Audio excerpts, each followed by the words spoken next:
Hello, today we're celebrating. We are celebrating that this is number 100 of the Quilting Tips and Techniques videos that I've been doing.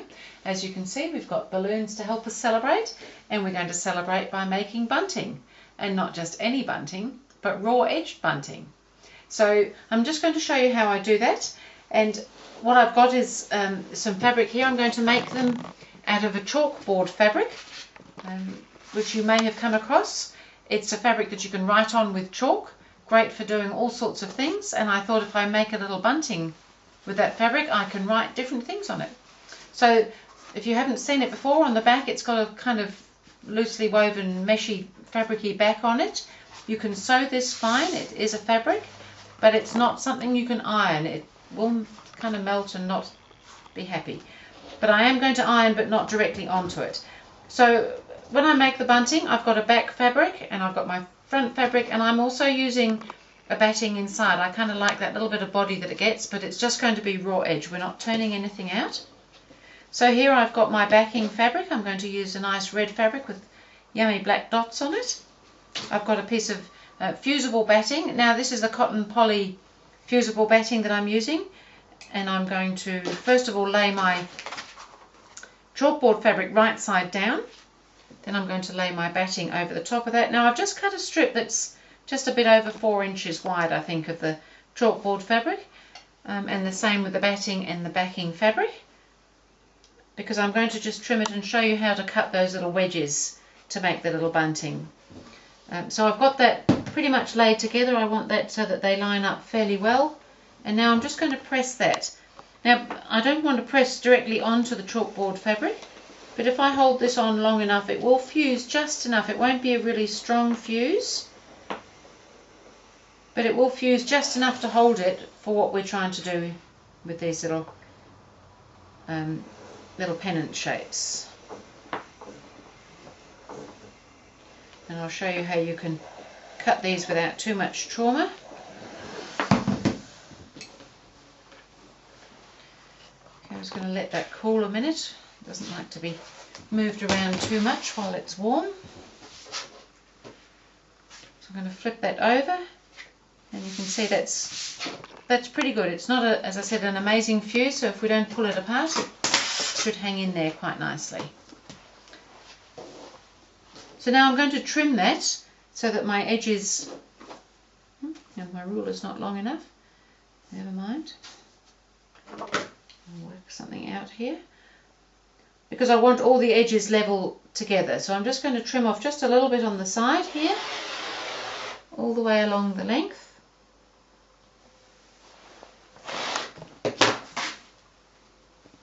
And now I want to trim the other side. I want about a 4-inch strip is my aim, and it looks like I'm going to just get myself a nice 4-inch strip here. I tend to use the markings on my board to help me with things like this, and it's working pretty well. Don't panic if it just is slightly different to that, but that works quite nicely as a size. So I've got my back, my batting and my chalkboard on the front, and what I've found is that I can make a nice little shape like this by just cutting, using the markings on the board. So I'm going to line up pretty close to a straight line here and run my edge so that they're running with the lines on the board, and I'm going to line my ruler up so that I come through that point there and come across 2 inches to this point down here and cut through there. And then I'm going to slide my ruler around, and I'm going to go through that same point here and come up at 4 inches up there. And I can just go along, and so now we've gone through that point and we're going to come along 4 inches here. So you can just cut all the way along that strip, making this little shape. So this is a fairly small bunting. You could do the same thing with bigger sizes, of course, but I'm just showing you the small one today. You can have a little play. This works for fabric. It doesn't of course have to be chalkboard. I've just chosen to do them in this chalkboard cloth today. So you can see that that's quite a nice way to cut some little bunting shapes. So I'm just going to pop them to one side because I've actually got mine already cut out, and I'm just going to show you what I do next with them. So I've got some already sewn here, and I'm just going to continue on. So I've got a whole row of them here. It might be easier for you to see if I turn them around. And I try and keep them all joined up in a row, and I'm just sewing around the edges just with a straight stitch, and I'm going to make a row of 12 in my little bunting.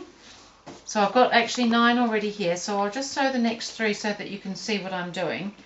And because I kind of like to keep them joined together, I'm just actually going to start on this last one, a few stitches at the end, so that it's kind of all held together. So I'm sewing probably maybe 1/8 of an inch away from that raw edge, and this doesn't seem to have any problems going through the sewing machine or anything, this cloth. And I'm just going to continue on as if you were chain piecing. You just keep sewing, and I'm just going to go right into that point. If you've got a needle down position, that's a really helpful thing at this stage. And pivot at the point.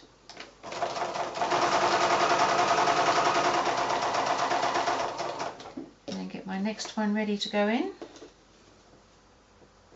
The idea of keeping them all this together like this, it doesn't really matter if you don't, but it just makes it easier when we're going to put on the little strip across the top. And the other thing is too, if you've already put something like a word on, like I've got on my little bunting here, you might want to keep them in the right order so that the word makes sense.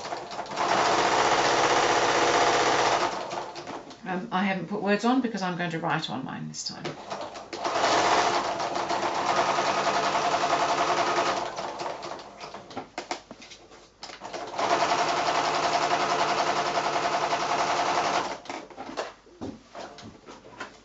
So that's my 12 done, I hope. And I think they're looking quite fun. And the beauty of putting a different fabric on the back side is that it is, of course, then quite reversible as a bunting as well. So then I'm going to put, like I've got along here, I've got this nice edge along here, and I've got a little bit of a tail hanging out so that I can tie it to something unless I know exactly what length and where I'm going to use it. I like to leave a little bit of a tail on there. So what I've done here, I've already pressed this strip. I cut some strips that were 2 inches wide of my black just cotton fabric, and I pressed them in half, and then I pressed the raw edges in. Probably not easy for you to see on the black, wasn't easy to see when I was ironing it either. And then I pressed that over. So it starts out 2 inches wide. Basically you want your 2 raw edges brought into the middle and then press that over. If you do all that pressing first, it makes it much easier. Now I've actually got 2 full widths of the fabric strips here, and I've just joined them in the middle here with a diagonal seam so that that spreads the load of that seam.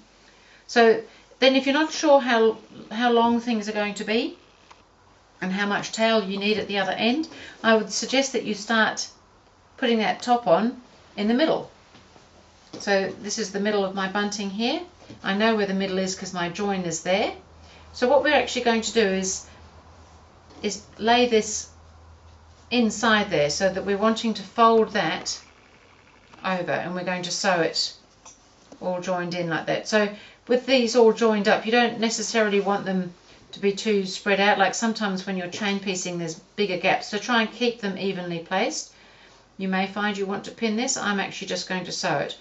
This little gap that appears because of them going right up into the top edge of the fold there is quite good, because it just gives you a little bit of flexibility there. So I'm just going to start sewing from the center, 2, 4, 6, out one way, and then I'll come back and sew the other way, because as I said, I don't really know how much tail I'm going to leave at the end, and this way I can just leave whatever's there if I choose to. So back to the sewing machine.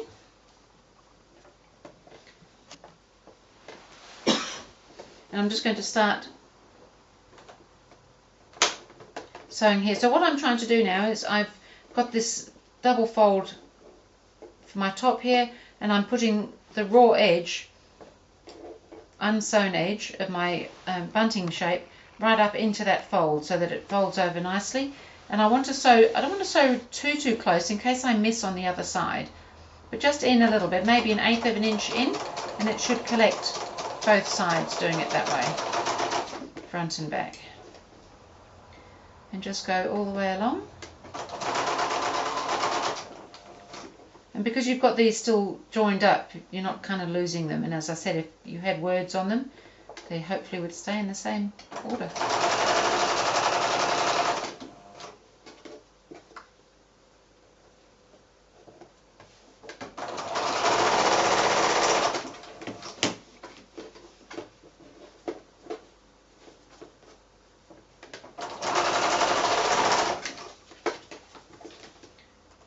So you can see this isn't too traumatic, in case you're ever wanting to make a bunting.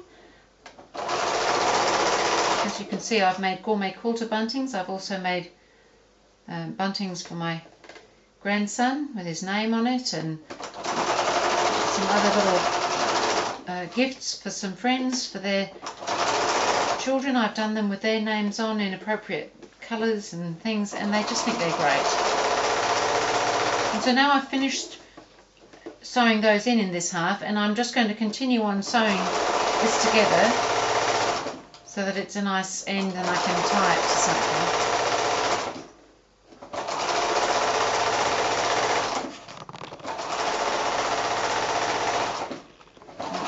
It's a very long end today. Maybe I can shorten that.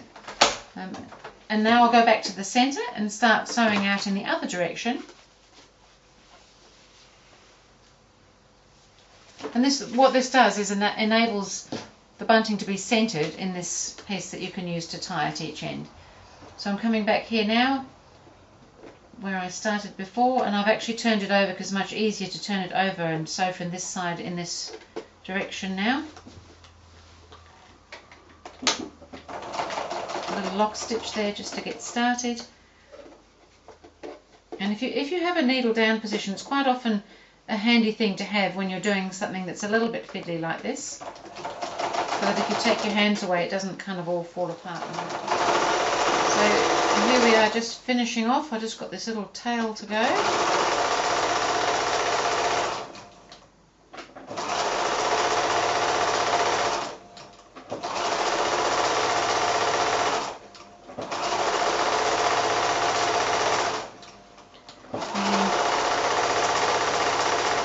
There we are, all done. So, there I've got my bunting. I'm very happy. I'm just going to snip my threads from where I started in the middle here.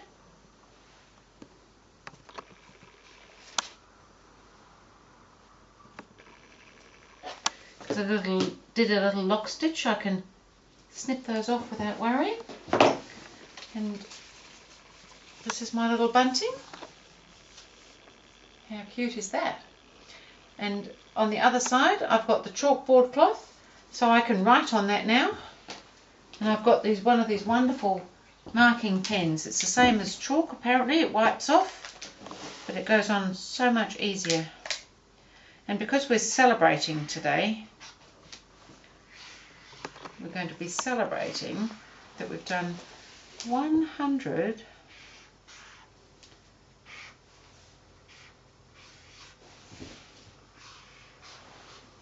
videos. How awesome is that? So I've done 100 quilting tips and techniques, and we're celebrating with a bunting, a raw edge bunting, and why not? What better things are there to celebrate with? So as you can see, this one here I've done, which I use when I'm doing various shows and things, with my gourmet quilter on it, and on the other side I've got a nice little stripe which is kind of fun. And then I've also got a larger one that I use also. This also says gourmet quilter. When I'm having a booth at a big show or something, I often put this one around the top edge, which just lets everyone know who I am.